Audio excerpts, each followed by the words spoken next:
Warning, the following podcast is a shit show, and the individuals you are about to meet are idiots. Their opinions, anecdotes, and advice contain zero nutritional value. This is the critical human condition and all of its strangeness. This is life, according to an idiot. Hi, welcome. I am Mo. And I'm Jeremy, and we are the hosts of the podcast you are currently listening to. Wow, funny how you stumbled across us. We've got to stop meeting like this. Oh my gosh, this is so embarrassing. I think we need to kiss now. I think we do. Lean in, listener. And this is our podcast, According to an Idiot. We don't always say the title when we start episodes out. We don't always say that. Is it hokey to do that? Is it hokey to be like, or is it more cool? Are we cool kids when we're like, so anyways, yesterday, like you just cut into a conversation? Like, should we be more low-key? Do we want people to know that we care about what they think of us? I think that we should always shout the name of our podcast because what if, and hear me out, you're looking for a podcast, you're shifting around, you find an occult podcast? Cool. You click on it, check it out. You don't really know the name. Maybe you like it a bit. And then, they spit out the name, and then that sticks with you. If you just do the hokey spitballing, you'll never catch that, and then you'll never know what that podcast was. I like the hokey spitball. That was my big move when I was a breakdancer in the city. You know, those guys who fold out a piece of cardboard and roll around on it. You know what I'm talking about? Oh, fuck yeah, I do. It has duct tape all over it. Uh-huh. That's what I was doing, and my biggest move was the hokey spitball. Yeah. And I'd say, stand back. I roll up my sleeves and say, stand back, ladies and gentlemen. You're about to see the hokey spitball. And then I would do it. I can't describe it. You'd have to see it. But just imagine a cacophony of limbs and spinning on my head. And there was a large oversized boombox next to me blasting some Beastie Boys, perhaps some, hear me out, some... Love Shack? Love Shack, the B-52s. I don't know, maybe something like that. Can you picture it? It was pretty intense. I need you to shake your limbs right now while I sing Love Shack. All right, here we go. Yep. Love Shack. It's a Love Shack, baby. If you see a faded sign by the side of the road. Essentially, what Jeremy just did was shake his titties at me. Mm-hmm. And guess what? I'm growing titties because I've been sitting a lot lately.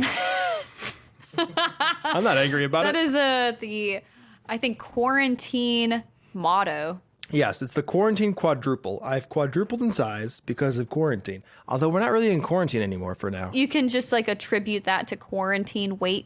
I certainly feel like I've undergone the physical and psychological stress of bearing children. Like just from this past year and a half. I'm going to say it. It's been traumatic. I would say, yeah, honestly, going through it, the year 2020, peak COVID, I didn't notice it really at all. And I was it was a really good year for me, actually. Oh. Generally speaking, it was a good year for me. Yeah. 2021 so far has been a fucking train wreck for my mental health, and I have not been doing well at all. And I think it's finally catching up to me, and it's weird because everything's opening up now, and I should be feeling fine. And my brain is just in a constant state of screeching. I don't know. Oh my goodness. I don't know. I Is this screeching like a uncontrollable child with ADHD that is yet to be diagnosed? Or is this screeching like a train that needs desperately to stop before it hits a school bus stuck on the tracks but cannot stop and the wheels are squealing? What kind of screeching are we talking about here? It's like the latter if the ADHD kid was the conductor. I don't really know. What are we even screaming at? Who fucking knows? But we're both terrified. Man, that's anxiety for you. You're not screaming at anything. You're just screaming to scream. Speaking of scary thoughts, here's a scary thought. A tiger in the White House. Oh, God. Okay. It's not that scary. It's just a presidential pet. That's right. One of our presidents had a tiger as a pet. And I want to tell you about all the other crazy pets that presidents have had. Wait, really? Who had a tiger? I'm going to get to that. And similarly, on our last episode, I did talk about presidential heights. You did. So keeping with that trend. Keeping with this trend of you becoming the dad figure who is obsessed with Civil War and World War II and history, you are now getting the itch of presidents. That's right. Which is a dangerous rabbit hole to go down. It is because they were all racist. So presidential pets, I think it's funny just because of, one, the kind of crazy pets, before animal rights was a thing, the kind of pets that presidents had in the White House was fucking bonkers. And also, the names are incredible. This is the best parts of the name, okay? Okay, So I'm going to jump around. I'm not going to do every president. I'm just going to do the ones that I thought was really interesting. Some of them had fucking like zoo level amounts of animals, like Wow. Teddy Roosevelt, we're going to talk about. He had some crazy stuff. Okay. Number 1, numero uno, George Washington. Mm-hmm. He had a greyhound named Cornwallis. Okay, Cute. interesting. Yeah. We're starting off slow, quite Yeah. cute. John Adams. John Adams had 3 dogs. One was named Juno, Mark, and Satan.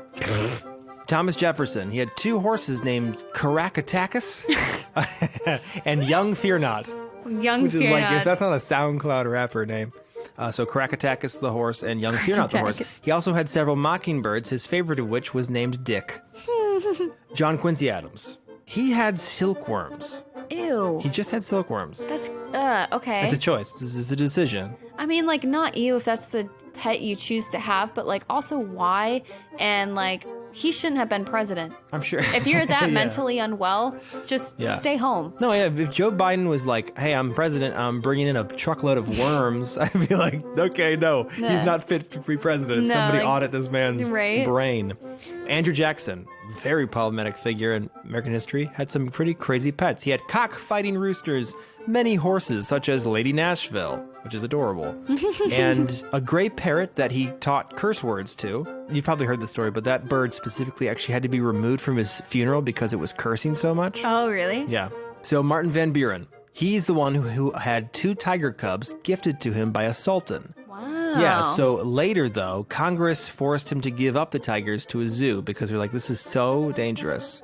So Well, Congress yeah. came together and was like, okay, we need to do something about the tigers. The This tiger's crazy dude is wandering keeping. around the White House. William Henry Harrison. This one doesn't matter because he was president for 31 days and died of pneumonia. But anyway, he had a cow named Sookie Aw, and an unnamed goat. that's cute. Yes, Sookie. Sookie. Like Sookie the cow. True Blood character.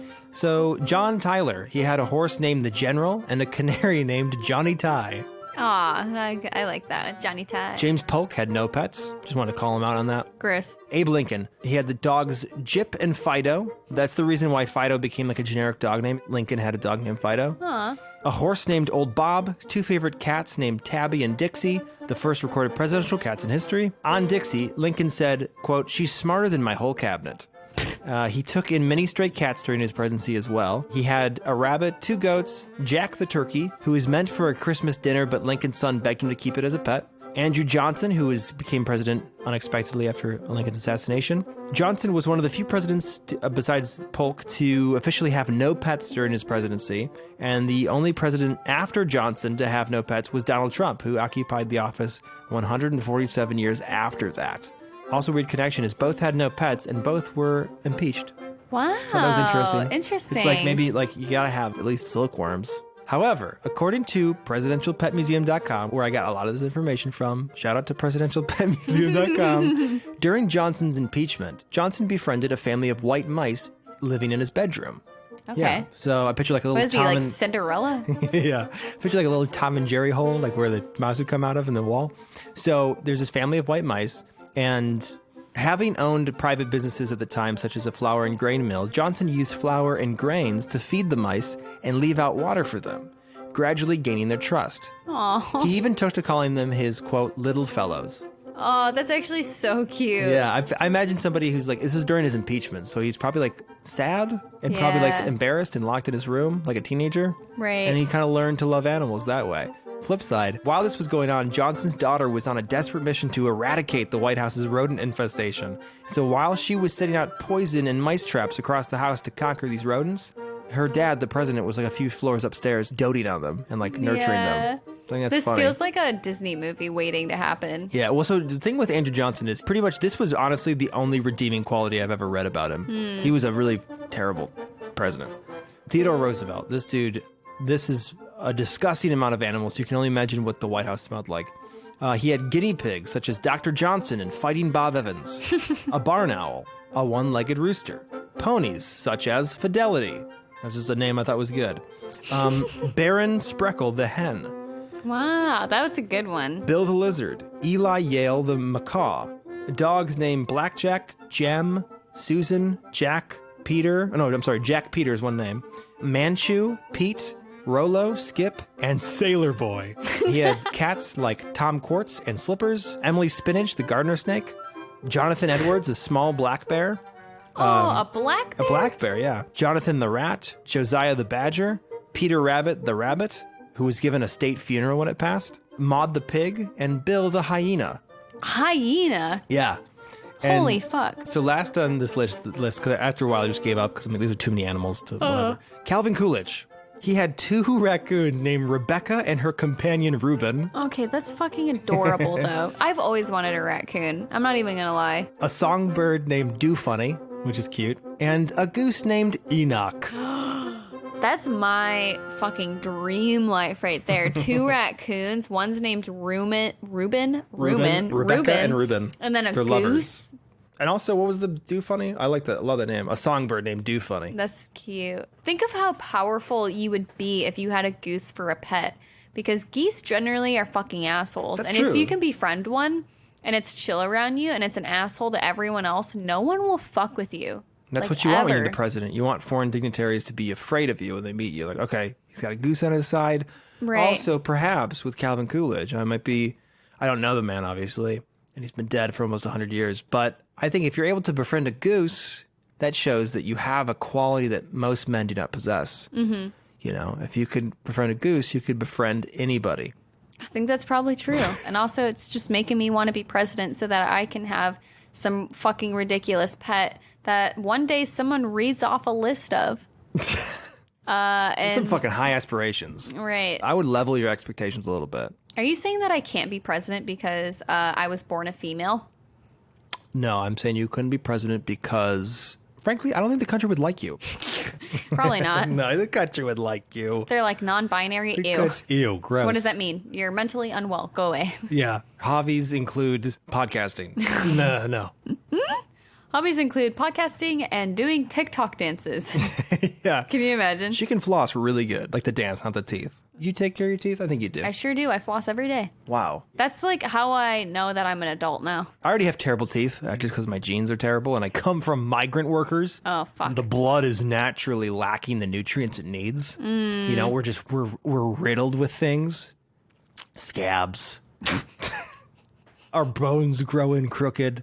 We're bow-legged. We're made to live off potatoes. There's just generally yellow. Yellow teeth, yellow From skin. what, jaundice? Jaundice, yeah. knows? What's that? It's called sallow, right? The sallow complexion. We have long faces, big British teeth, sallow complexions. Our bones are wrong. God put us together backwards. Right? We were like an This is IKEA, like a horrifying. poorly made IKEA chair. We- Something's missing. We just can't tell where the other piece is. So we have like that. We have you. And then you also have like a goatee and everything as well, which I feel like Right. adds to the picture. Yeah. And then me, which is generally all limb with like a very small amount of torso. Yeah. Generally like a very slender man type of presence to me. I would say extraterrestrial. Out of this world for sure. Yeah. So, like, if you can imagine that pair together signing autographs or something at a podcasting convention, you would be terrified. Very frightening. You look like the stereotypical alien that would come down in a spacecraft, and I look like the stereotypical person who would claim to have met an alien who came down in a spacecraft. I saw it. And she was. They had long arms, you see, and they came in down from a spaceship. And not me. I was just minding my business, making my potato soup. I was taken up by them, and they did oh, horrible Lord. things to my asshole. I am no longer interested in my wife. My new kink has developed, and it is anal squirting. Only the aliens could do that to me. I didn't have it before, but now I do all of a sudden, and I can't explain it either. You know, whatever. I don't pay fucking taxes. I'll be on Craigslist looking for a mate. So speaking of Craigslist looking for a mate, This is the perfect opportunity to bring out our Tinderellas. Tinderellas.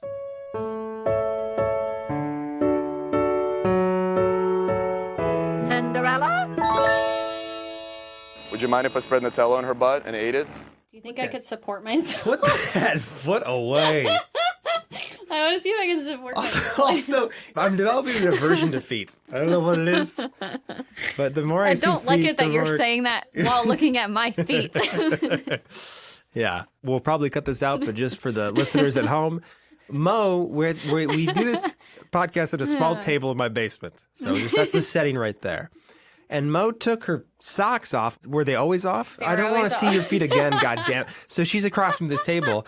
I see her lean back in her chair, and I see two naked feet grip the sides of the table, and she's balancing that way. And I'm just looking at her rock climbing toes. And I'm getting like very anxious and uncomfortable. See, the thing is I grab so many things with my hands now that I need to test my feet to see how well they are at grasping. No. You are a human. You don't do that.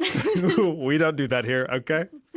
Okay. Let's jump into Tinderellas. All right. So I have a guy that I'm going to call Draco. Fucking cool. Okay, so we have Draco. His age is not listed, which is fine. His likes, because they have that on Tinder now, where you can have your likes featured on your profile. Okay. So his are astrology, wine, writer, and spirituality. So this is his bio. Practicing spirituality of love, meditative togetherness, and spiritual union. It's kind of out there. Yeah, I know. It's what you find if you don't give up seeking. God. Conscious relationship. Conscious first, then relationship. Harvest sexual arousal to transmute upwards in spiritual awareness. Not genitally fixating to convulsion. What the fuck? What does it even mean? Save the orgasm for later sometimes. Meditation practitioner for instruction. That's two different lines. Meditation practitioner for instruction. Vaxed. Faxed? Vaxed. Like a V? Yeah. Vaxed. Okay. V-A-X. Okay. Apostrophe D. Yes. All right. Vaxed. Yeah. What's up with the save the orgasm for later? Put in a doggy bag. Yeah, it feels like an excuse because you can't orgasm, so you want other people to not orgasm. Well, yeah, well, my first thought immediately what I pick up is uncircumcised gaslighter. Ooh, that's a Draco energy right there. Yeah. Harvest sexual arousal. I just imagine him Creepy. like coming up to me and like he has grubby little hands and he's kind of like like flexing his fingers a lot, coming for like my tits. Yep. And he's just like, Let me harvest this energy. Don't worry, I'll save it for later. To transmute upwards in spiritual awareness. What is that? I don't even think he knows what that Oh, means. you know what? I feel like this is the kind of person who like meditates to the point where they can spontaneously orgasm. Yeah, I bet. Mm-hmm. I bet. But then he saves it for later sometimes. Probably builds it up, like edges him. So that's, oh, God. Well, I got some ear bleach for that. I will call this female, This hottie. this hottie with a body. A hottie tamale. I call her Lisa, and this is her bio. She's in her 20s. What do I want from this app? Same as everybody else. A fleeting but intense romance. We meet at a Ukrainian Airbnb. The sex, obscene. My pussy renews your faith in God. Get married on international waters. Discover land. Use it to create research chemicals and sell on the deep web. I start putting our product in your food. You wake up one morning. The cicadas won't stop screaming. I'm long gone. Helicoptered to an undisclosed location. I have all your possessions. Maybe we meet again in another life. You are my only possession. I mean, entrepreneur, first and foremost. Probably just like one of those flash in the pan romances that just, she left you with nothing and she literally escaped on a helicopter. That's pretty cool, though. But it's a cool story. It's a great story. It's the best reason for therapy I've ever heard. When you're old and you have like grandchildren or whatever, you can sit on your couch with your fucking wife, partner, whoever, and tell the grandkids this story. And then they'll go, okay, well, what about, Nana? And I'm like, I don't who? I just told you about a bitch in a helicopter, and you want to know about Nana? I don't fucking know. Oh, yeah, she was my second choice. Yeah. Yeah, I think everybody's grandparents, if you talk to your grandparents long enough, they will finally admit what their first choice of a partner was, like that one that got away. Isn't that horrifying? It is horrifying. Well, it's horrifying from a human perspective because you're like, well, I don't want to have that happen to me. That's horrifying. I don't want to settle. But also it's like, oh, where I came from, my ancestors didn't want that. my grandpa wanted me to have a much hotter grandma. You know what I mean? Or vice versa. My grandma had a much hotter grandfather in mind for me. Mm-hmm. And so you kind of come from this forsaken stock. You weren't meant to be the way that you are. You weren't meant to be. You have more? Yeah, I have one more. Do it. One short little blip on this guy. Please. So I'm going to call him Joe. Okay. Yeah. Joe. Good American name. Joe. Yeah, just Joe. His picture is him in khakis. Mm-hmm. Repulsive. I'm currently wearing khakis, so watch out. I am also currently wearing khakis. Yeah, what the hell? And he is on a beach, and I'm assuming Hawaii because he has a lei around his neck. Okay. Okay. He says, I don't want to be a sugar daddy. Get a job already. Ooh. Or go work a corner somewhere. Oh my God. Camping, traveling, ski, canoe, campfire. My dogs.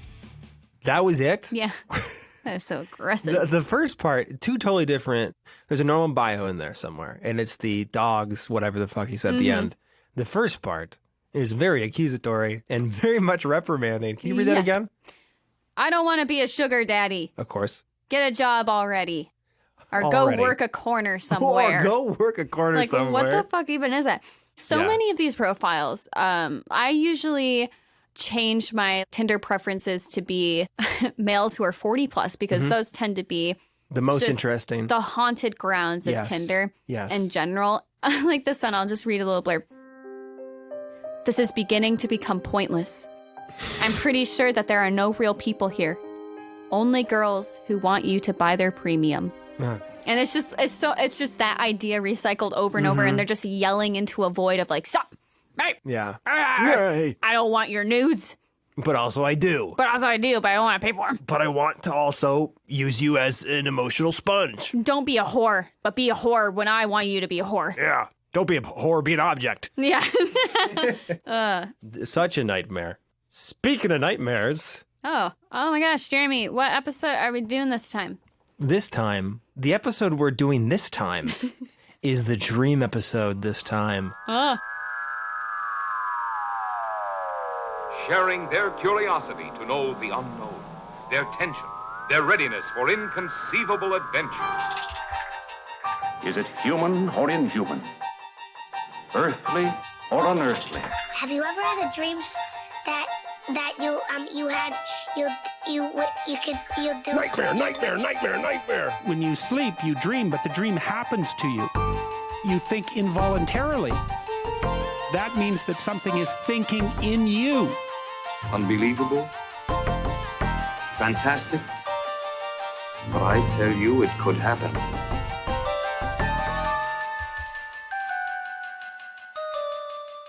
This was a suggestion from Bree. So thank you so much for suggesting that we talk about dreams. And we are doing it just for you, you hot, sexy mama. You hot, sexy mama. Thank you, Bree. Thanks, Bree. You hot, sexy mama. Love the name, Bree. Beautiful name, beautiful cheese. Yes, very much so. I know you, so I can say this. I want you to flatten me. Anyways, what are dreams? I was about to ask you the same question. Oh my God, it's like I knew you were going to ask that, and I prepared an answer for you. What are dreams? So dreams happen during REM, or rapid eye movement, sleep, which cycle through periodically during the night. So if you don't know this already, basically when you go to sleep, you have these periods where you have more of a lighter sleep. You can still hear things and get stimuli from the environment. And you have REM sleep, which is like a deeper sleep, rapid eye movement.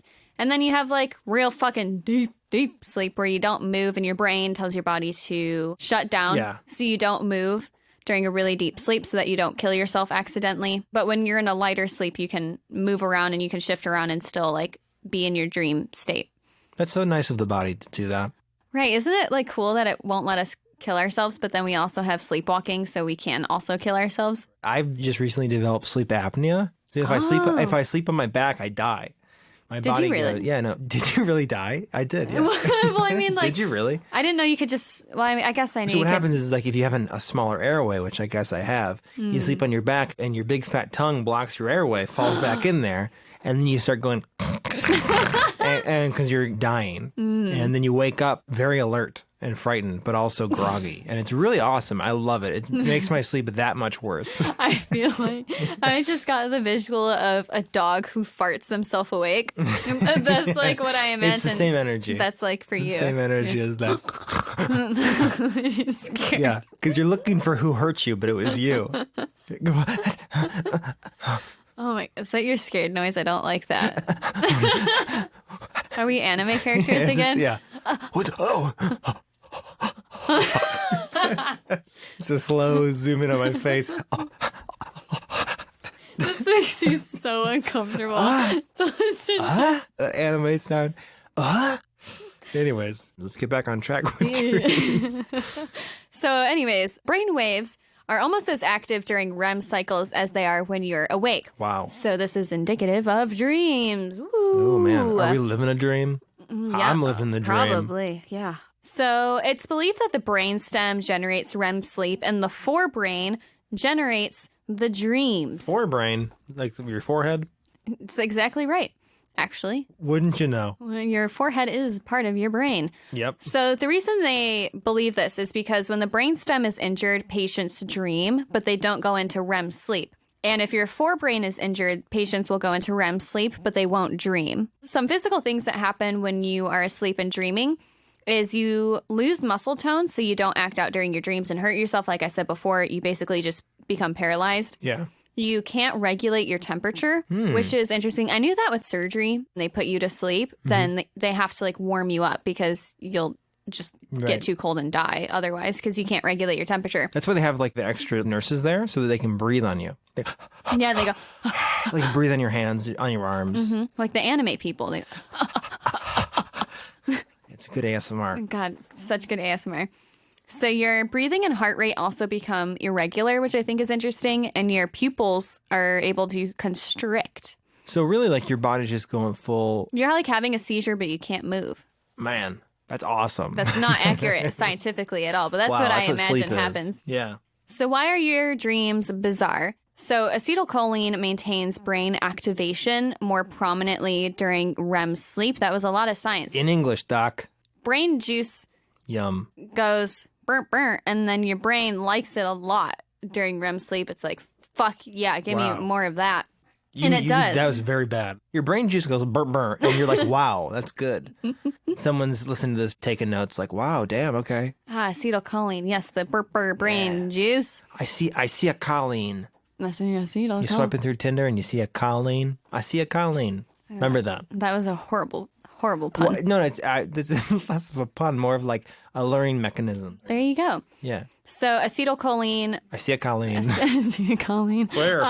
and dopamine. Both of those are two chemicals that your brain releases during REM sleep, and both of those are linked to hallucinations. Awesome. Space and time also alters while you're sleeping, so time can seem like it can last forever or pass very quickly in your dreams, which can play into the bizarre nature of what the fuck is going on in your brain. Yeah. So there's like a few questions that people frequently ask when it comes to dreams. So I picked out a few of them and tried to get like the scientific answers for them or the proposed ideas of why. Yeah. So one of them is dreaming good for you?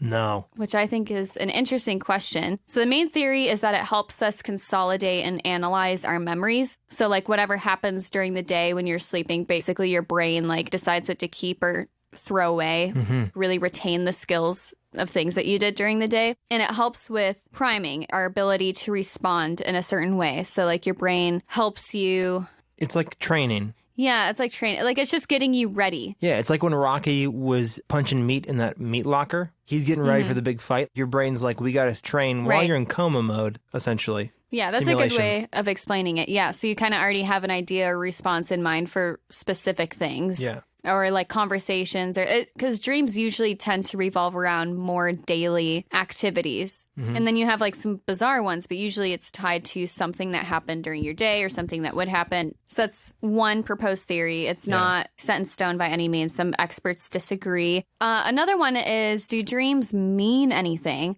Which is very up for debate. This has been, talked about for however long, and I know that you're going to jump into that a little bit. Freud introduced dream interpretations in the 50s, but there's no real way to prove the claims of interpretations. Especially Freud, because Freud, pretty much, there's no way to accurately measure what he's talking about. Right, he's just a quack, is basically what everybody thinks. He was just on a lot of cocaine. He was really obsessed with the libido and with how sex affected your subconscious in your dreams. Most of the stuff he theorized cannot be proven in any sense. Right. He lost me at penis envy. Yes. No one would be envious of my penis, I'll tell you that much. I don't know how to agree or disagree, so I'm going to move on.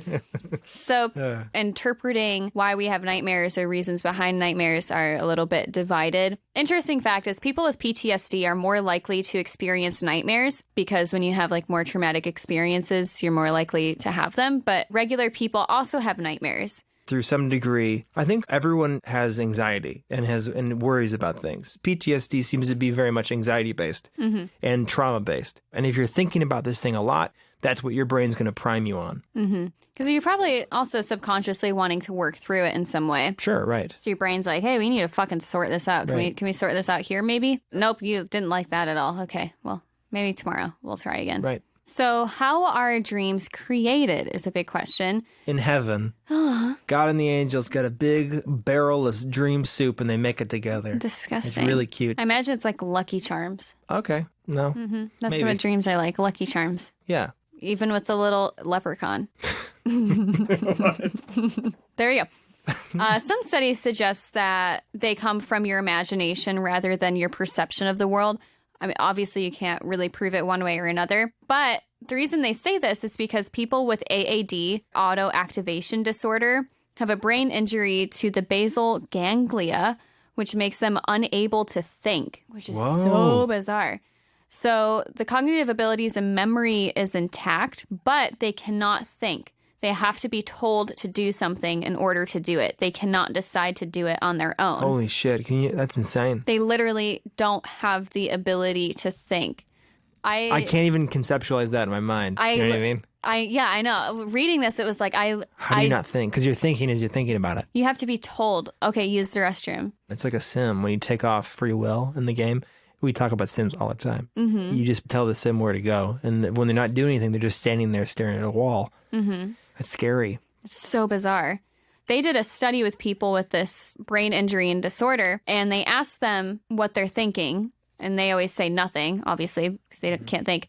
But they did a study with them for sleep. So people with AAD were woken up during REM sleep, and they were asked what they dreamed of. And 4 out of 13 stated that it was routine tasks like shaving, talking to family, and things that like happen throughout their day. Yeah. And 12 out of 13 people without the disorder claim to have emotional and bizarre dreams. Okay. So they're basing this off of dreams come from your imagination. Yeah. Rather than just like chemical shit going on, like the dopamine and acetylcholine. But that's all connected, I would imagine. I would think so too. Yeah. But we still don't quite know because you can't measure imagination. Right. Some studies suggest that dream imagery is formed in the brainstem and is sent to the sensory cortex, which The brainstem. the brainstem, which translates the dream into a longer, more complex story, which fills the dream with their surreal and emotional attributes. So it's just a lot of different brain bits working together to make Zap Zap Brain fun dream stuff. So the brain's creating a scenario in your head, and then a bunch of these emotions come in and fill in the gaps, which probably is what makes it weird. Exactly. So it's like, I'm in my high school, but I'm naked. Yeah. I'm in my high school, emotion kicks in, anxiety. I'm naked in my high school. Scary. Which is interesting because like a lot of people I know don't have very bizarre dreams, but I have very bizarre dreams. So do I. Do you? Do you remember any that you would like to share? I have a lot of dreams about spiders, Ew. but like spiders that are other things, like spiders with people heads, Do you really? all the time. That's scary. Terrifying. I hate those dreams. Honestly, a lot of my dreams involve animals with people heads. Don't like that for you. I don't like that. What would Freud say? Oh my God. But it makes sense in the dream, and you wake up and you're like, what is going on? I have like really detailed dreams sometimes. And then I have some with my friends. Not usually though. Usually I don't dream of people I know. I usually don't dream of other people. Really? Yeah, I Are really you alone in your dreams? usually. Usually I just dream of situations with myself. And if I dream of other people, they don't have faces. And if they do have faces, usually it's people I know, if that makes sense. I mean, yeah, they say you can't make up a face in your head. Mm-hmm. You think you've never seen them before. You have. It's faces you've forgotten. Which is interesting. One dream I had, I'll never forget, when I was probably like 5. I had this dream. I go upstairs in the house at the time. We had like a computer room in a spare room. And I see my mom, her back's to the door. She's on the computer. And there's this big white sheepdog sitting by the door. And I'm like, I didn't know we had a dog. Hi. And the dog licks my hand. And there's like the same color as his fur, this white fur on my hand. I'm like, Ew. And I remember saying like, oh, you're a hairy dog. And I looked at my palm and it was a bunch of white spiders. And they all crawled down my arm. No. And what I used to do as a kid, whenever I knew I was in a nightmare, I would clench my eyes shut. And that's what I did. I still do that once in a while. I'll never forget that dream. That's fucking terrifying. Which is probably why I'm still having nightmares about spiders. Probably, yeah. I had a nightmare the other day, actually, and it's very on brand for me. I had a dream that I was a mom and I had a kid. And I've had dreams like that. It was like a toddler. I don't know how fucking old, but it was like maybe to my knees or some shit. Okay, it's like 14. Yeah. And I like picked it up or whatever, and it just slobbered all over my fucking arm. My arm was slick. My whole arm was just soaked and slick with slobber. I literally almost threw up. I gave my child away to somebody. I'm like, fucking I'm not doing this. Yeah, you don't want kids. I fully left. I left my child. I'm like, that is fucking disgusting and I'm not dealing it because I didn't ask for this. I'm going to throw you in the dumpster. I'm going to fail you, child, because I cannot stand you. And you wake up disappointed. Right. So I feel like that's a good point to go into your dream interpretations. Okay, yeah. So those are some weird dreams. I bet you wish you knew how to interpret them. Well, you know what? People from the dawn of man have been trying to interpret their dreams because dreams have always been this elusive thing, this very strange, fleeting fantasy that seems to hold meaning. At least sometimes it can to us. You know I've woken up from many a dream and been like, that meant something, or like it sits with you for a while. Right. So just a brief history of mankind's attempt to harness and understand dreams. The earliest recorded dream was made by the Sumerian king Dumuzi, circa 2500 BC. A translation of the dream reads, quote, an eagle seizes a lamb from the sheepfold, and a falcon catches a sparrow on the reed fence. The cup lies on its side. Dumuzi lives no more. The sheepfold is given to the wind. And this dream deeply upset the king and was interpreted as a bad omen. Obviously, you could see those as like a lot of symbolism there, where it's like an eagle is breaking into a sheep pen and taking something. Right. You know, like a sparrow gets killed by a falcon. And you can assume it's probably because he is a king. He probably is worrying about a lot of things. Right. And so he's seeing this imagery that symbolizes a loss of control, death, failure, stuff like this. Because of this dream, the king actually braced himself for the worst. He was very paranoid because he took it to be a prophetic warning, which really, back in ancient times, that's really what dreams were seen as, was warnings or messages from perhaps the gods or something else. Similar accounts of paranoid rulers reading into their dreams litter history if you look for it, with some turn out to be seemingly prophetic. For example, Abe Lincoln dreamt about his own funeral 3 days before his assassination in 1865. And in the dream, he was in the east wing of the White House, and there's a bunch of people weeping. There's a body out on this little table, and he walks up next to this guard, and he says, "Who died?" And the guard says, "That's the president. He was assassinated." Also an example is Hannibal, the Carthaginian general. It was a long time ago. And he was one of the greatest military leaders in world history. But he dreamt many of his battle strategies and then made them real. And they were very successful. Dreams are more likely not magical or prophetic. And even dreams that come true can be explained by science. In the case of King Dumuzi, which is the first one we talked about, and President Lincoln, the dream premonitions were likely a result of fears and stresses felt by anybody with that great amount of power. I was going to say, yeah. Obviously, like Dumuzi's dream was a lot more abstract than Lincoln's. I mean, Lincoln's dreams, he was the president in the middle of a civil war. I'm sure that wasn't the first dream he had where he was killed. Right. I'm sure he was very aware that assassination was possible. Right, right. In Hannibal's dreams, the ancient general, the battle plans probably weren't directions handed down from paranormal intelligence, but really just Hannibal's naturally talented brain piecing together pre-existing ideas and concepts with the assistance of sleep. Because when dreaming, the neurons in the brain are reorganized, allowing us to recognize patterns and find solutions that had previously been clouded by, mental barriers when we were awake, because they think that's a purpose of dreaming. Dreams help you make connections, like the phrase sleep on it. I was going to say, I was literally going to say, it's very much like a real thing. Even though you haven't actively thought about it, you feel more secure in whatever it is that you were thinking or feeling. According to psychologists at UC San Diego, sleep assists our brains to recognize and create solutions to problems by helping the brain flag seemingly unrelated ideas and memories and build connections between them. But it's not just presidents and bloodthirsty generals being inspired by dreams. A lot of inventions and creations and ideas, famous ones, were inspired by dreams. Here are a few examples.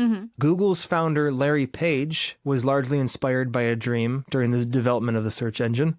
Tesla dreamt about an alternating current generator. James Watson came up with DNA's double helix formation after a dream of a spiral staircase. Oh, I didn't know that. That's interesting. And Dmitry Mendeleev, he made the periodic table after seeing it in a dream. He had been struggling with figuring out the correct orientation for the elements.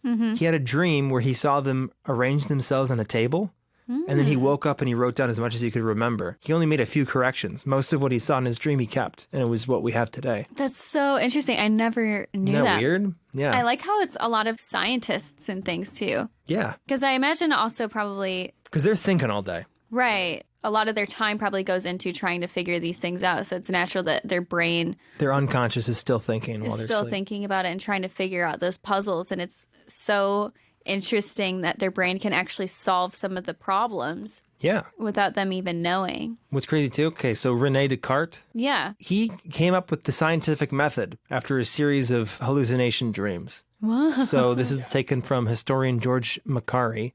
He says that after a series of strange dreams one night, Descartes realized that, quote, spatial problems could be algebraic, which crystallized a vision of a natural world underwritten by mathematical laws. I just come up with poems when I wake up from dreams sometimes. Do you? Well, yeah, this is my last example right here. Oh. Paul McCartney woke up from a dream with the melody of the song Yesterday stuck in his head. And after confirming that the melody hadn't been copied from someone else's song he had heard, McCartney wrote lyrics to it and recorded the song, which remains today one of the most covered songs in music history. And in 2000 was voted #1 pop song of all time by MTV and Rolling Stone magazine. So that's a Yesterday, obviously, by the Beatles.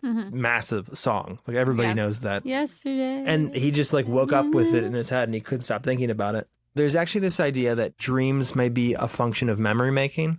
Like imagery in dreams is thought to be a byproduct of the memory making process in action, which is why dreams are really absurd, but also familiar. Yeah, exactly. In theory, when you're dreaming, potentially you're seeing a composite of many memories playing on top of each other, and then your brain fills in the gaps.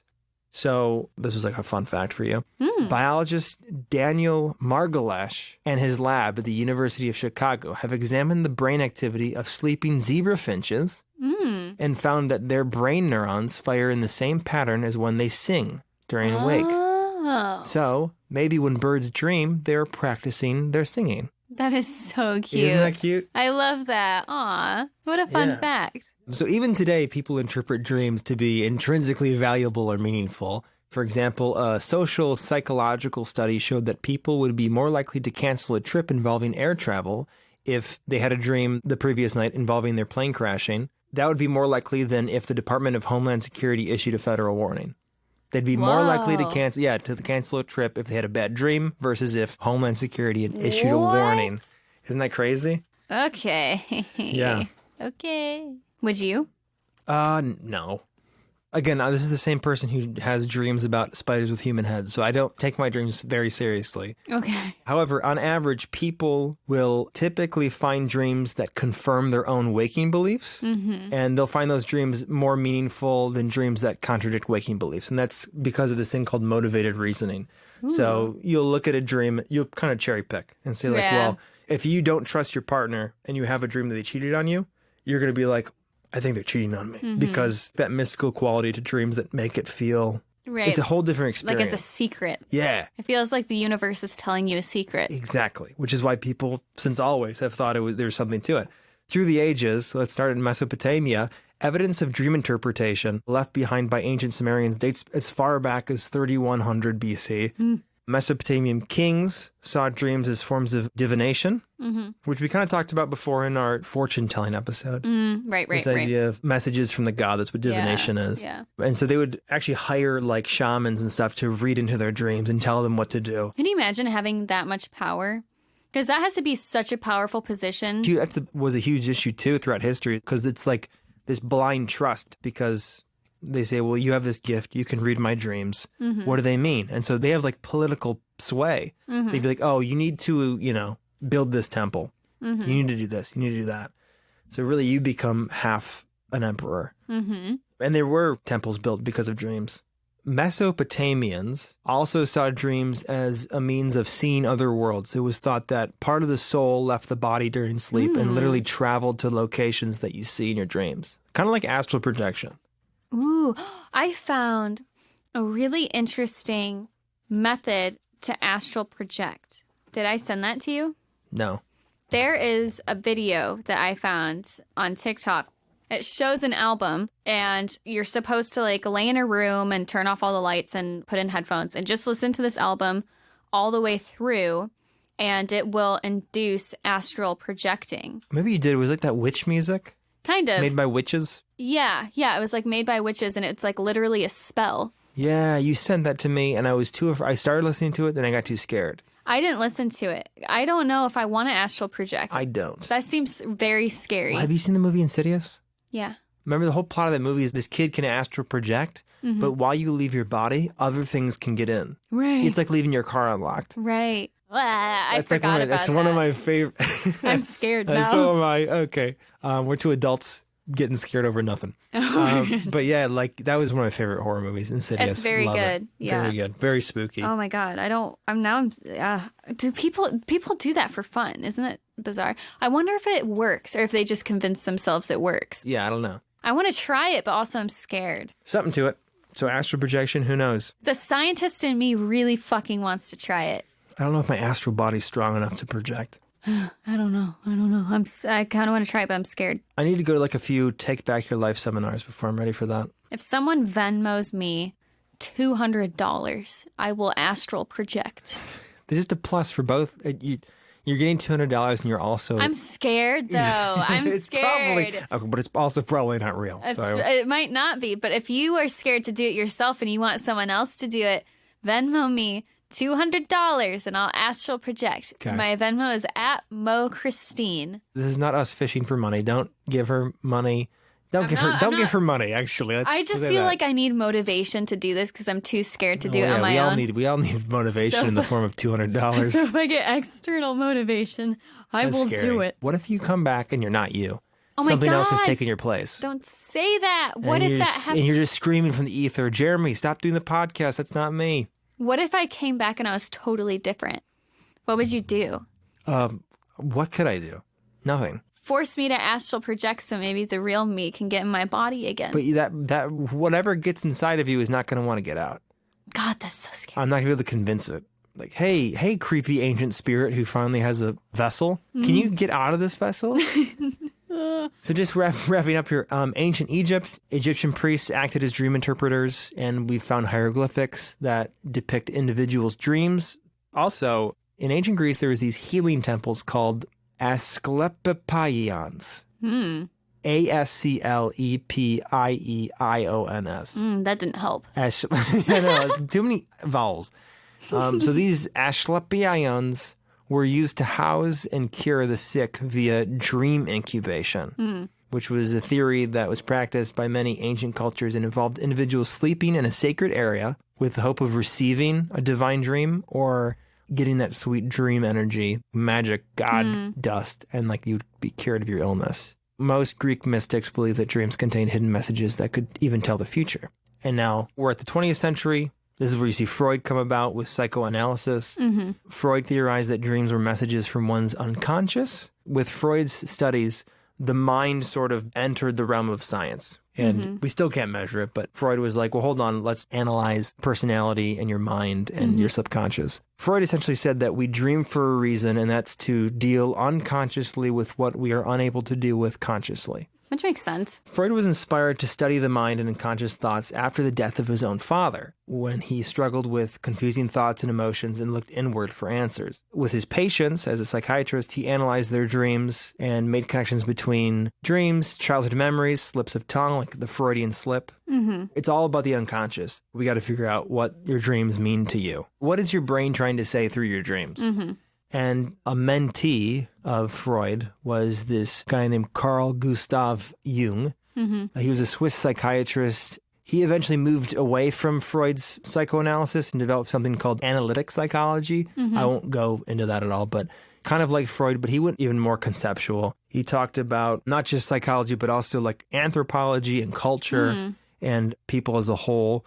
He didn't agree as much with Freud on libido and like sexual obsession and stuff. Right. He was like, I don't think that has that much to do with the persona Right. and the self. I like that guy more. Jung is super interesting, a little bit out there, but like... More tame than penis envy. Exactly. So Jung had a deep interest in symbols and concepts that he theorized were present in many, if not all, human subconscious, called the collective unconscious. That was this idea that we all have these sets of archetypes or these images in our head from birth, essentially, that are passed down. It refers to the structures of the unconscious mind, which are shared universally by the human species. The collective unconscious is populated by instincts and archetypes, in other words, universal symbols. Mm-hmm. Jung believed that dreams are a way for the parts of you beyond your conscious awareness to get you to notice things delivered to you via symbols that are both universal and personal. So this is fun. Do you remember the website, Have You Dreamt This Man? Yeah. We did talk about this. Yeah, it's just called This Man. And it's a crazy viral thing a long time ago on the internet. We talked about this on the podcast one time because I didn't want to see the picture of the man because then you'll dream about him. And then you forcefully showed me this man's Was it the face. picture of the man? No, I don't want to see it because I never ended up dreaming about There's him. some like really cool stories about this. So I think it was our haunted episode. We talked about him because you're talking about a lot of sleep paralysis on that episode. A very creepy face. Oh, looking at it right now. So this man... His face is scary. Originating on a website in 2008 named thisman.org, a community of people across the world shared dreams in which they met or saw a mysterious man known only as, quote, this man. Mm-hmm. This man was allegedly seen repeatedly in people's dreams despite the individuals having never seen such a man in real life. So starting in 2006, the website claimed that this man was originally sketched by a New York psychiatrist based on descriptions given by a female patient who claimed that the man had visited her in her dreams. Days later, another patient saw the drawing and identified the face as one belonging to a strange man who visited him in his dreams frequently. The psychiatrist shared the sketch with 4 other colleagues who had been dealing with patients struggling with recurring dreams, and out of these patients, of these colleagues, 4 claimed to recognize the face as that of a man who persistently haunted their dreams and referred to this man simply as this man. I don't like that. So after the image surfaced online between 2006 and 2008, over 2,000 people from major cities across the world claimed to have repeated dreams of this man. Anonymous witnesses ranged from LA to Beijing, Rome, and Moscow. I thought this was very strange. Multiple witnesses suggested that the strange man was a Brazilian school teacher with 6 fingers on his right hand. What? No context for that. I just found that. This man's role in these dreams varied drastically. Some had sexual dreams. Oh. Some recalled flying with him. Like just, you ever have like a flying dream? They're just flying through the sky and he's quietly flying with them. Okay, I don't like that either. And one specific account described him as staring quietly at the individual, doing nothing. Vice did an article about it. Whoa, did they really? And they found people's examples of the dreams they had. So I just want to read you 1 or 2 of these dreams that people reported. This comes from Atlanta, a dreamer in Atlanta. The dreamer says, I was in my room and I heard muffled screams coming from my parents' room. I heard things being dragged in the hallway outside my room and my door slowly started to open. There was this man walking into my room while dragging both of my parents behind him. He slowly propped them on the wall. He wrote something in blood on my wall and stared back at me. It was too dark for me to see it, so I slowed my breathing and tried to pretend to sleep. After a while, my eyes slowly adjusted to the darkness, and I could see the writing on the wall. It said, I know you're awake. Oh, I don't like it. Yeah, this is the first time I'm reading these. because I wanted to save them for this. Oh, really? Yeah. Here's another dream from Australia. Oh, God. I know you're awake. Oh, my God. Starting when I was 7, I had the exact same dream on Tuesdays and Fridays for 10 years. I'm 17 What? now. I'm 17 now, and I have become very familiar with this man, although I did not have very nice dreams about him. I dream that I'm lying in bed, and he is wearing a cowboy hat, leaning over me and making a strange noise, almost as if he was growling at me. On his shirt is a gold round pendant that has molded into the gold the words, "Go North." Other nights, he would be standing across my bedroom staring at me. Every morning when I wake up, I burst into tears for absolutely no reason. It's like this man is giving me hormonal problems. When I saw the pictures on this website, I started crying out of fear. He never spoke to me. He only made weird noises. God. I wonder if he went north if they would stop. Here's one from Utah. I dreamt of this man. He was following me through a park in the dead of night. I couldn't understand why he was following me, so I started running. He gave me a small groan and sped up until he was in front of me. He put his hand out, stopping me from running. He pulled me close to him, but he only said, quote, "On April 9th, 2021, go north. It's the only way to survive." I got goosebumps. After saying this, the man ran away. I tried to catch up with him to ask more, but I couldn't keep up. As I watched him fade away into the distance, I got a strange feeling. I woke up immediately after he left my line of sight. April 6th, 2021. April 9th. April 9th. There's one more. Do you want to hear one more? It feels so accurate right now Yeah. that we need to go north. Go to Canada. We need to go to Canada. So here's one from the state of Florida. I dreamt of this man. A couple years ago, I had to see a couples therapist because I was having reoccurring dreams about this middle-aged man who kept attacking me. He never said anything. I woke up soaking wet in sweat every night. This was the same time I met a guy in college who was very creepy and stalked me. He always found a way into my dorm and would sit there all night. I was put on trazodone to help me get through the nights. I also have a dream where someone is always telling me to go north. I got it tattooed on my ankle because I swore it meant something. I'm almost positive this man is the one who comes to see me in my dreams. Okay. I got goosebumps. So this website was originally started by Italian marketer Andrea, but I think it's a man. Nutella, not to be confused with the delicious chocolate spread. Andrea Nutella in 2008, who dreamt of the man firsthand and wanted a space for witnesses to share their experiences. The only known depiction of this man is a composite profile created by Nutella using an identikit software. That's what police use to to make a Like a sketch. composite profile. According to Nutella, this man had instructed him to create the website, or in Nutella's words, the man, quote, invited me to create a website to find an answer to his own appearance. Thisman.org offered theories for the strange phenomenon. One of them was this man was a manifestation of God. 2, some people only dreamt of this man after learning about him. Right. 3, a corporation was mentally conditioning the public to dream this man. And then 4, which I'll touch on at the very end, this man was an example of Carl Jung's concept of an unconscious archetypal image. I was going to say, like, what if people have these dreams and they're totally valid dreams and they do have them, but they can't pinpoint what they look like until they see that picture and they're like, oh, that's him. Yeah. They're fitting the mold, basically. Like it fills in the blanks. Right. By October 2009, the website reached over 2 million visits and received 10,000 emails from supposed experiencers offering theories of this man's true identity. At the height of this website's fame, it was soon discovered to be a stunt produced by a guerrilla marketing company specializing in subversive marketing campaign. Nutella officially confirmed this in 2012, but even after his confession, online news outlets still covered the phenomena with no knowledge of its debunking, even Vice. Right. So that Vice article was written like 3 years after it was proven fake. Oh, really? So this is all fake, but people were still projecting their own nightmares onto this. A lot of people still stand by the fact that they've seen him and that this is all one big self-fulfilling big prophecy. Meaning, right. Yeah. So being a true hoaxer, Nutella agreed to be interviewed by these publications such as Vice, answering questions as if this man was indeed real. So like because they didn't do the research, he's like, you can interview me, but I'm going to act like this is all real still. And Vice released their article called The Face Everyone Dreams About in January 2015, nearly 10 years after the hoax's genesis and 3 years after its debunking. Though proven fake, multiple people experiencing the same dream is believed to, in theory, be possible via Jung's archetype theory, which I'll go into for a second. So Jung had these archetypes called Jungian archetypes. This is going to get really trippy for a second. Okay. Carl Jung's structure of the human psyche consists of 3 basic tiers: ego, personal unconscious, and the collective unconscious. So it's best imagined as an ocean full of waves. And I Okay. drew a little picture for you right here. I did. I saw it, and I was waiting for you to get to that. Yeah.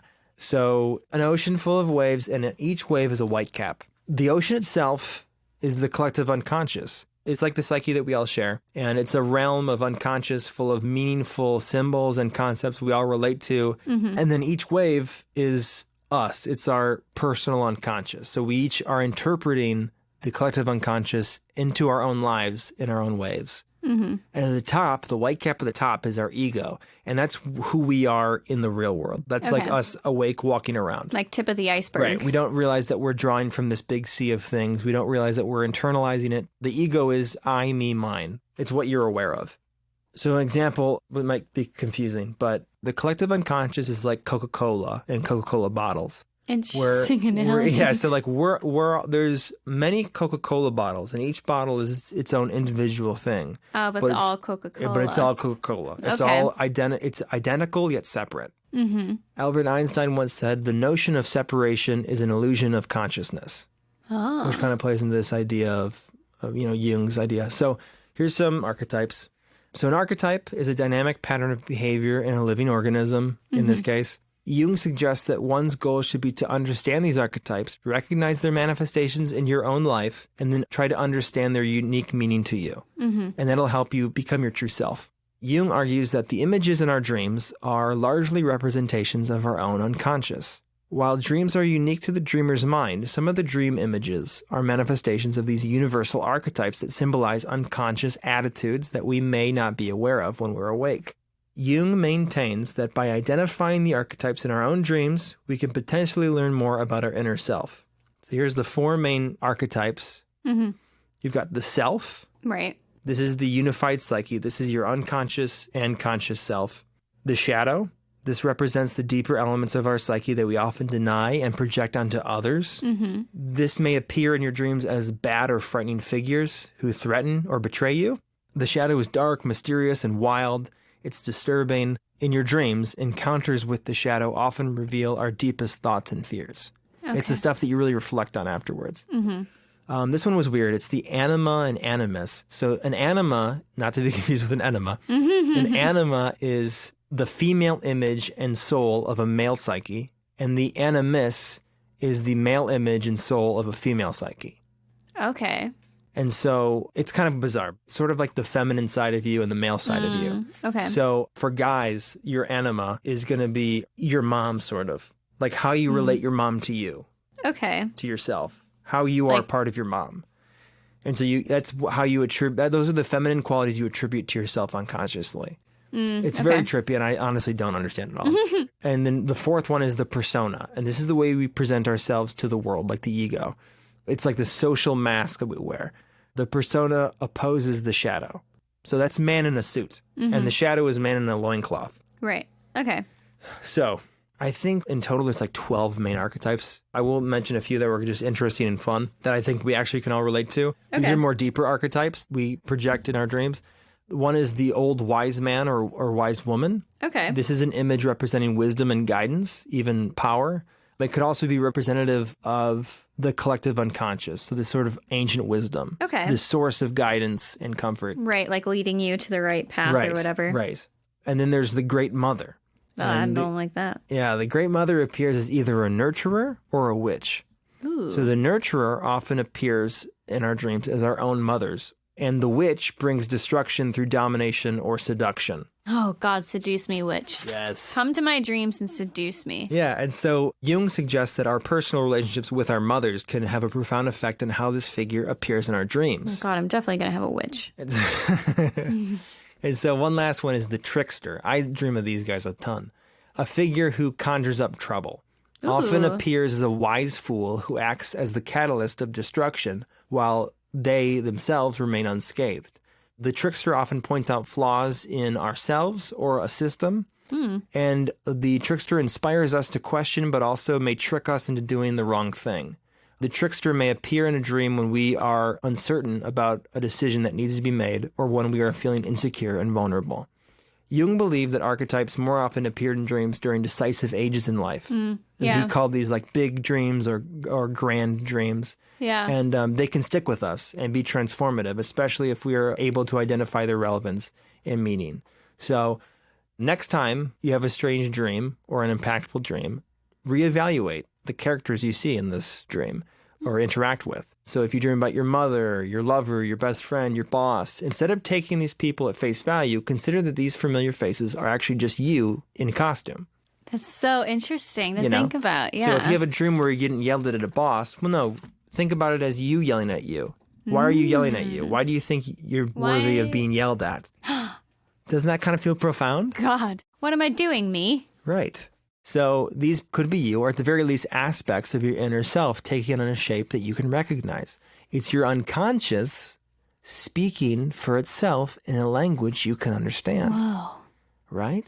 So Jung's theories are both, to be fair, widely criticized and fiercely advocated by psychologists and philosophers. But if there's any truth, I think, to Jung's dream theory, I think it offers us like a wonderful existential irony. This whole time that we've been trying to interpret our dreams, in reality, our dreams have been interpreting us. Whoa. Yeah. That's so interesting. Can you imagine like being your subconscious and you're just desperately trying to get this big dumb meat idiot to understand what's going you on? need to talk to your parents. You have daddy issues. You're like, okay, how can we get this fucking idiot to understand? Okay, Right. let's throw in some of this, some of that spice, maybe a trickster. Maybe they'll fucking get it now. And Yeah, you're like, let's scare them so that they think about this when they're Right. awake. But it's like a training drill. Mm-hmm. So anyways, that I think is a good place to end for dreams. right here. Yeah, I think we can do a mini in the future about like the different sleep disorders and things. I was going to include it here, but I think maybe it's too much information thrown at you. So I think I'll do a mini episode on things like lucid dreaming and sleep paralysis and how you can induce those so you can try it for yourself. Spooky. Fun stuff. Even if dream interpretation and why we dream can't be scientifically proven or you can't come up with a solid concrete way of analyzing it, I think the analyzing process in itself is what is helpful, and that's really what it should be. Yeah, it never used hurts for. to take a closer look at anything. Right. If it can't be measured with science, if it can't be proven, whatever, you can always benefit from stepping back and taking a look at your life. Mm-hmm. All bets are off. It's your life. Do whatever you can to give it meaning and search for meaning. And, you know, sometimes there's symbols in your dreams and sometimes you're just being chased naked Right. and it's a spider with a human head. I just think introspection in general is a very good thing. And if you get that from dreams, then you get that from dreams. And it's always healthy to, you know, try and analyze yourself and your feelings and your thoughts and learn more about yourself. Yeah. So, I think it's a good place to end off on that. yeah, you got any good vibes? Good vibes. Pirates. Pirates. I think pirates are a good vibe. What? I think pirates were really neat, and I think that they're really cool for doing pirate things. Were they bloodthirsty and awful? Yeah, but also very cool, like very chic and Oh yeah, it's coming back. kind of badass. Yeah, for Yes. sure. So I just have a very deep appreciation for the pirate aesthetic. That's fantastic. So for my good vibe, and this might surprise you, Yes. I'm going to go with nightmares. Oh, okay. You know why? Interesting. Why is that? Because nightmares are scary. However, I don't know about you, but whenever I have a nightmare and I wake up and I go, oh my God, I'm having a heart attack in my bed, I'm covered in sweat, and I'm screaming. Right, you probably pissed yourself. I piss myself. I do that before I fall asleep. But so that's the warmth lulls me to sleep. When I wake up from a nightmare, it kind of gives you perspective. And like the moment when you realize what you had a nightmare about didn't happen, that like relief that hits you. You know Okay. what I'm talking about? Much like the relief of you pissing yourself in your bed. Similar, very similar reliefs. Yeah, because I remember relieving myself. Yeah, I do know what But- you know. I do know what you know. I know what you mean, though. When I have like a sleep paralysis episode, Yeah. the aftermath is very relieving in a way because it's like, hey, this isn't real. There isn't somebody hiding in the corner of my room staring down at me as I sleep the entire night. Totally. Fuck yeah. Absolutely. No, 100%. Because it's like, okay, I just had this terrible dream or like sleep paralysis episode. And it's good to remember that no matter how bad it gets, there's never going to be like an evil shadow person standing in the corner of your room, breathing heavily, going to hurt you. Right. You know, now there's true crime does exist, so there really could be this man in the corner of your room looking at you and is going to kill you or do something else. But not tonight. But not tonight. You know, unless you're somebody who's going to be murdered tonight, in which case that could be the night. Regardless. If you're listening to this and you're currently being murdered tonight, I'm sorry. Sorry that you're being murdered tonight. It's really unfortunate to everybody being murdered tonight. But not me, so that's my good vibes. Yeah. Anyways, thank you guys for listening to our podcast. And if you did enjoy it, please let us know. You can send us an email with any suggestions or feedback that you have, like this episode was. We did it based off of suggestions. So if you want something like that, like Bree just got from us, send us an email at accordingtoanidiot@gmail.com. You can also find us on Facebook and Instagram at According to an Idiot, or our Twitter at IdiotsAccord. Also, feel free to leave us a review on iTunes. That helps us out a lot, and I will be reading the reviews. So if that entices you at all, there's that aspect to things. Yep. By the way, guys, we just created a Patreon. If you want to check it out, I'll put a link in the episode notes. So if you'd like to support us in this venture as we try and grow and produce more, that would be really cool of you to do. Yeah. I think that's a good place to leave off. I hope all of you have very sweet, sexy dreams. Yes. Tonight of penis envy. Penis envy and spiders. But good spiders. No, the good spiders. The good spiders. Like Charlotte from Charlotte's Web. Ooh, that's good. All right. Do the closer. Oh, yeah. Okay. Well, this was a dream. And I will see you in time. Love you guys. See ya. Bye.